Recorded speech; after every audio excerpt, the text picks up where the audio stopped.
Hi SP അരുളാണ്. ഈ തെരഞ്ഞെടുപ്പ് അടുത്ത കാലഘട്ടത്തിൽ എങ്ങനെയാണ് ചില മുതിർന്ന മാധ്യമ പ്രവർത്തകരെ കോൺഗ്രസ്സുകാർ പർച്ചേസ് ചെയ്ത് ഏഷ്യാനെറ്റ് എന്ന സ്ഥാപനത്തിനകത്ത് നിർത്തി അവർക്ക് വേണ്ടി കൂലിപ്പണി ചെയ്യിക്കുന്നത് നിങ്ങൾക്കറിയും. ഈ ശബരിമല സ്വർണ്ണക്കടത്ത് കേസ് അതെങ്ങനെയാണ് പുറത്തു വന്നതെന്ന് നിങ്ങൾക്കറിയാം. ഇല്ലെങ്കിൽ ഞാൻ ഒരിക്കൽ കൂടി വിശദീകരിച്ചു തരാം. പക്ഷേ മുതിർന്ന മാധ്യമ പ്രവർത്തകനായിട്ടുള്ള ഉണ്ണി ബാലകൃഷ്ണന് എങ്ങനെയാണ് ശബരിമലയിലെ സ്വർണ്ണക്കടത്ത് പുറത്തു വന്നത് എന്നതിനെ സംബന്ധിച്ച് കോൺഗ്രസിന് വേണ്ടി അദ്ദേഹം ഗ്രൗണ്ട് ഒരുക്കി കൊടുക്കാൻ വേണ്ടി പറയുന്ന പച്ച നുണ കേട്ടെ. ഈ കേസ് അന്വേഷണത്തിൽ ചെറുതല്ലാത്തൊരു വീഴ്ച കോടതിക്ക് സംഭവിച്ചിട്ടുണ്ട്. നോക്കൂ, ഈ കേസ് ആദ്യം കണ്ടെത്തുന്നത് കോടതിയാണ് എന്ന കാര്യത്തിൽ സർജിക്കൽ സ്ട്രൈക്കിന് ഒരു സംശയവുമില്ല. എങ്ങനെയാണ് ഈ കേസ് വെളിച്ചത്ത് വരുന്നത്? നോക്കൂ പ്രിയപ്പെട്ട പ്രേക്ഷകരെ, ശബരിമലയിലെ ദ്വാരപാലക ശില്പങ്ങളിലെ സ്വർണ്ണപ്പാളി പുറത്തേക്ക് സ്വർണം പൂശാനായിട്ട് കൊണ്ടുപോകുന്നു. പക്ഷേ അത് കോടതിയുടെ അനുമതി വാങ്ങിച്ചിട്ടായിരുന്നില്ല. ഇത് സ്പെഷ്യൽ കമ്മീഷണർ കോടതിയെ അറിയിക്കുന്നു. ഉടൻ തന്നെ കോടതി ഇടപെട്ടുകൊണ്ട് എത്രയും പെട്ടെന്ന് സ്വർണ്ണപ്പാളി ക്ഷേത്രത്തിലേക്ക് തിരിച്ചു കൊണ്ടുവരാൻ പറയുന്നു. പക്ഷേ തിരിച്ചു കൊണ്ടുവന്ന സ്വർണ്ണപ്പാളിയിൽ സ്വർണ്ണം മോഷണം പോയിട്ടുണ്ട്.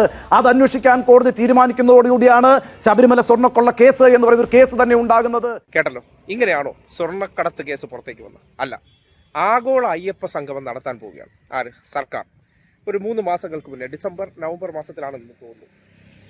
നവംബർ 8-ാം തീയതിയാണെന്ന് തോന്നുന്നു. ആ ആഗോള അയ്യപ്പ സംഗമത്തിൻ്റെ ഭാഗമായിട്ട് അതിൻ്റെ മുന്നൊരുക്കങ്ങൾ നടന്നുകൊണ്ടിരിക്കുമ്പോഴാണ് അതിനെതിരെ BJPയും കോൺഗ്രസ്സുകാരെല്ലാം ശക്തമായിട്ട് രംഗത്ത് വരുന്നു. അവിടെ സ്ത്രീ പ്രവേശനം നടത്തിയിട്ടുള്ളവർക്ക് സർക്കാർ നടത്തുന്ന തട്ടിപ്പാണെന്നുള്ള വലിയ പ്രചരണങ്ങൾ, അതിനൊപ്പം മാധ്യമങ്ങൾ വലിയ ചർച്ചയാക്കുകയാണ്. കാര്യം അയ്യപ്പ സംഗമം നടത്താൻ പോകുന്നു എന്ന് അറിഞ്ഞപ്പോഴത്തേക്കും അങ്ങനെ ഒരു അയ്യപ്പ സംഗമം നടന്നു കഴിഞ്ഞാൽ ശബരിമലയുമായി ബന്ധപ്പെട്ട വിശ്വാസികൾക്ക് സർക്കാരിനോട് വലിയ താല്പര്യം വരും. കാര്യം അത് നടത്താൻ തീരുമാനിച്ച കാര്യം 2050 എങ്ങനെ ആയിരിക്കണം ശബരിമല തീർത്ഥാടന കേന്ദ്രം, അതിൻ്റെ മാസ്റ്റർ പ്ലാൻ തയ്യാറാക്കുന്നതിൻ്റെ ഭാഗമായിട്ട് ശബരിമലയിൽ വെച്ചിട്ട് ദേവസ്വം ബോർഡിൻ്റെ സുവർണ്ണ ജൂബിലിയോടനുബന്ധിച്ച് നടത്തിയ പരിപാടിക്കിടെയാണ് പൊടുന്നനെ ഇതേ ഏഷ്യാനെറ്റ് ചാനലിലൂടെ ഉണ്ണികൃഷ്ണൻ പോറ്റി എന്ന വ്യക്തി വന്നിട്ട് ശബരിമലയിൽ താൻ സമർപ്പിച്ച ആ സ്വർണ്ണ വിഗ്രഹം മീൻസ് ഈ ദ്വാരപാലക ശില്പവുമായി ബന്ധപ്പെട്ട സ്വർണം കാണാനില്ല എന്നൊരു ആരോപണം വരുന്നത്. ഒന്ന് ശ്രദ്ധിച്ചു. ശബരിമലയിലെ ദ്വാരപാലക ശില്പങ്ങൾക്ക് പീഠം കൂടി നിർമ്മിച്ചു നൽകിയിരുന്നതായി സ്പോൺസർ ഉണ്ണികൃഷ്ണൻ പോറ്റി. എന്നാൽ ഇതിപ്പോൾ എവിടെയാണ് എന്നറിയില്ല. ആഗോള അയ്യപ്പ സംഗമത്തിന് ക്ഷണം ലഭിച്ചുവെങ്കിലും വിവാദങ്ങളുണ്ടായ പശ്ചാത്തലത്തിൽ പങ്കെടുക്കുന്നില്ലെന്നും അദ്ദേഹം മാതൃഭൂമി ന്യൂസിനോട് പറഞ്ഞു. അതേസമയം വിഷയത്തിൽ ദേവസ്വം ബോർഡ് പ്രസിഡന്റിന്റെ വിശദീകരണം ലഭ്യമായില്ല. അന്ന് ഞാൻ നേരിട്ട് കൊണ്ടുവന്ന് കൊടുക്കുകയായിരുന്നില്ല. ചെന്നൈയിൽ ഇതേ കമ്പനി സ്മാർട്ട് ക്രിയേഷൻസിൽ തന്നെയാണ് അത് ചെയ്തിരിക്കുന്നത്. അപ്പൊ അവര് കൊണ്ടുവന്ന് ഇത് കൊടുത്തപ്പോൾ അത് വച്ചു നോക്കിയപ്പോൾ അതിലൊരു അപാകത തോന്നി. കാര്യം സൈസിൽ വ്യത്യാസം വന്നു. ഉദ്യോഗസ്ഥർ അത് അവിടെ സൂക്ഷിച്ചിട്ടുണ്ടാവും എന്ന് തന്നെയാണ് എൻ്റെ ഒരു വിശ്വാസം ഉണ്ടായിരുന്നത്. അപ്പൊ അതിലൊരു അവ്യക്തത ഇപ്പൊ വിജിലൻസ് അത് അന്വേഷിക്കാനായിട്ട് കോടതി എന്നെ നിർദ്ദേശിച്ചിരുന്നു. കേട്ടല്ലോ, ഇത് വന്ന ഉടനെയാണ് പിന്നീട് നിയമസഭയിലേക്ക് ഈ വിഷയം കൊണ്ടുവന്ന് ശബരിമലയിലെ സ്വർണം തട്ടിച്ചു എന്ന് സതീശൻ അവതരിപ്പിക്കുന്നു. സ്വർണം കട്ടതാണെന്ന് പറയുന്നു. പിന്നീട് ദേവസ്വം വിജിലൻസ് അന്വേഷണം നടത്തുന്നു. എവിടെ നിന്നാണ് അത് കണ്ടുപിടിച്ചത്? നോക്കൂ. ശബരിമലയുമായി ബന്ധപ്പെട്ട വളരെ പ്രധാനപ്പെട്ട വാർത്തയിലേക്ക് തന്നെയാണ് നമ്മൾ ഈ മണിക്കൂറിൽ ആദ്യം പോകുന്നത്. ശബരിമലയിൽ നിന്ന് കാണാതായ ദ്വാരപാലക പീഠം കണ്ടെത്തി. പരാതി നൽകിയ സ്പോൺസറുടെ ബന്ധുവിന്റെ വീട്ടിൽ നിന്ന് പീഠം കണ്ടെടുത്തു. ദേവസ്വം വിജിലൻസിന്റെ അന്വേഷണത്തിലാണ് പീഠം കണ്ടെത്തിയത്.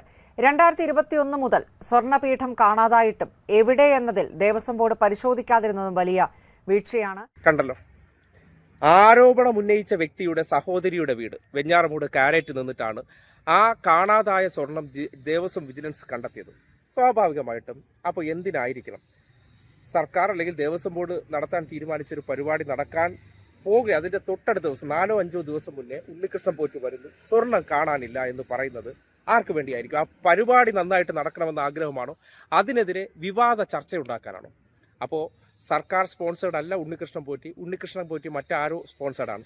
അവിടെയാണ് പിന്നീട് ദേവസ്വം ബോർഡ് പ്രസിഡൻ്റായിട്ടുള്ള പ്രശാന്ത് അന്ന് ദേവസ്വം ബോർഡിൽ നിന്ന് പ്രസിഡന്റ് ആയിരിക്കെ തന്നെ അദ്ദേഹം ഹൈക്കോടതിയിൽ ഒരു പരാതി കൊടുക്കുന്നു. ഹൈക്കോടതിയുടെ നേരിട്ടുള്ള ഇടപെടൽ അല്ലെങ്കിൽ നേരിട്ടുള്ള മേൽനോട്ടത്തിൽ അന്വേഷണം നടത്തണമെന്ന് ആവശ്യപ്പെട്ട് ദേവസ്വം ബോർഡിന് ഹർജി കൊടുക്കുന്നത് പ്രശാന്ത് എന്ന ഇതിൻ്റെ തൊട്ടു മുമ്പിരുന്ന ദേവസ്വം ബോർഡ് പ്രസിഡന്റാണ്. ഇതെങ്ങനെയാണ് പിന്നീട് ഹൈക്കോടതി നേരിട്ട് ഇടപെട്ടു എന്ന തരത്തിലൊക്കെ വ്യാഖ്യാനിക്കുന്നത്? ഹൈക്കോടതി ഇടപെട്ടു, ഹൈക്കോടതി തന്നെയാണ് അന്വേഷണ ഉദ്യോഗസ്ഥരെ എല്ലാം നിയോഗിച്ചത്.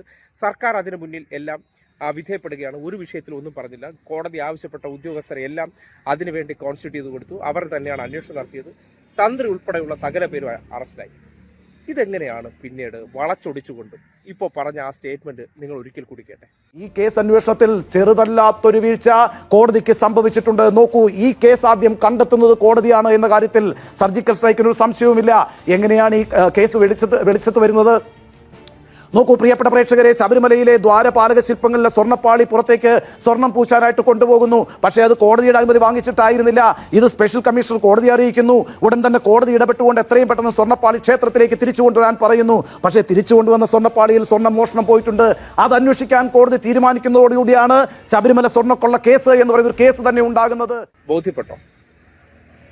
പൈസ കൊടുത്തു കഴിഞ്ഞാൽ സംഘപരിവാറിനെതിരെ സംസാരിച്ചുകൊണ്ടിരുന്ന ഉണ്ണി ബാലകൃഷ്ണൻ എന്ന വ്യക്തി സംഘപരിവാർ ചാനലിനകത്ത് പോയി നിന്ന് അവർക്ക് വേണ്ടി കൊഴുലൂത്ത് നടത്തും.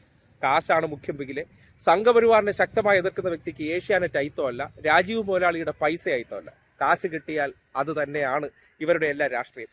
അതിനുശേഷം അവിടെ പോയി നിന്നിട്ട് ഇടതുപക്ഷത്തിനെതിരെ സംസാരിക്കുക എന്ന ഉടമ്പടി പ്രകാരം, അല്ലെങ്കിൽ നിങ്ങളുടെ ദൗത്യം, നിങ്ങൾ കോൺഗ്രസിനെ ഇവിടെ വളർത്തിക്കോളൂ, നിങ്ങളുടെ രാഷ്ട്രീയം കോൺഗ്രസ് രാഷ്ട്രീയമാണെന്ന് അറിയാം, പക്ഷേ ലെഫ്റ്റിനെ തകർക്കണം. ആ കൊട്ടേഷൻ എടുത്തിരിക്കുന്ന വ്യക്തി പച്ച നുണ പറഞ്ഞത് എങ്ങനെയാണ് നിങ്ങൾ തെളിയുന്നുണ്ടോ? ഇത് പുറത്തു വരാതിരിക്കാൻ വേണ്ടി ഹൈക്കോടതി കഴിഞ്ഞ ദിവസം ഈ കേസുമായി ബന്ധപ്പെട്ട് ഡിവിഷൻ ബെഞ്ച് എന്ന് പറഞ്ഞാൽ 2 ജഡ്ജിമാരുള്ള ബെഞ്ച്, ആ ഡിവിഷൻ ബെഞ്ചാണ് ദേവസ്വം ബെഞ്ച്. അതിൻ്റെ സിംഗിൾ ബെഞ്ചിൻ്റെ മുന്നിൽ ജാമ്യാപേക്ഷയുമായി ചെല്ലുമ്പോൾ അതിനെ എടുത്ത് ഉയർത്തുകയാണ്. അതിനപ്പുറത്തേക്ക് ദേവസ്വം ബെഞ്ചിലുള്ള 2 ജഡ്ജിമാർക്ക് അന്വേഷണ സംതൃപ്തി ഉണ്ടെന്ന് പറഞ്ഞാൽ അതിനപ്പുറത്തേക്ക് ഇനി ഇവിടെ എന്തെങ്കിലും ചോദ്യം ഉണ്ടെങ്കിൽ സുപ്രീം കോടതി പറയണം അന്വേഷണം മോശമാണെന്ന്. അതിന് താഴെയുള്ള ബെഞ്ചിനെയാണ് ഇപ്പോൾ ഏറ്റവും നല്ല ബെഞ്ചായിട്ട് കാണുന്നത്. അപ്പോൾ നമ്മുടെ നാട്ടിൽ സിംഗിൾ ബെഞ്ച് ജാമ്യം നിഷേധിച്ചു കഴിഞ്ഞാൽ അവിടെ നിന്ന് പിന്നീട് സുപ്രീം കോടതി വരെ പോകേണ്ട കാര്യമുണ്ടോ? ഇല്ലല്ലോ. അപ്പോൾ ഓരോരോ തട്ടിപ്പ് പരിപാടിയും ചിലരെയൊക്കെ പർച്ചേസ് ചെയ്ത് പൈസ മേടിക്കുമെന്ന് കണ്ടാൽ മാസപ്പടി കൊടുത്തായിരുന്നാലും ദിവസപ്പടി കൊടുത്തായിരുന്നാലും പല സ്ഥാപനങ്ങൾക്കകത്ത് നിർത്തി നിഷ്പക്ഷ മേമ്പൊടിയൊക്കെ കൊടുത്ത് ഇവരെ കൊണ്ട് പറയിക്കുന്ന പച്ച നുണ ഇതാണെന്ന് നാട്ടുകാർ മനസ്സിലാക്കണം.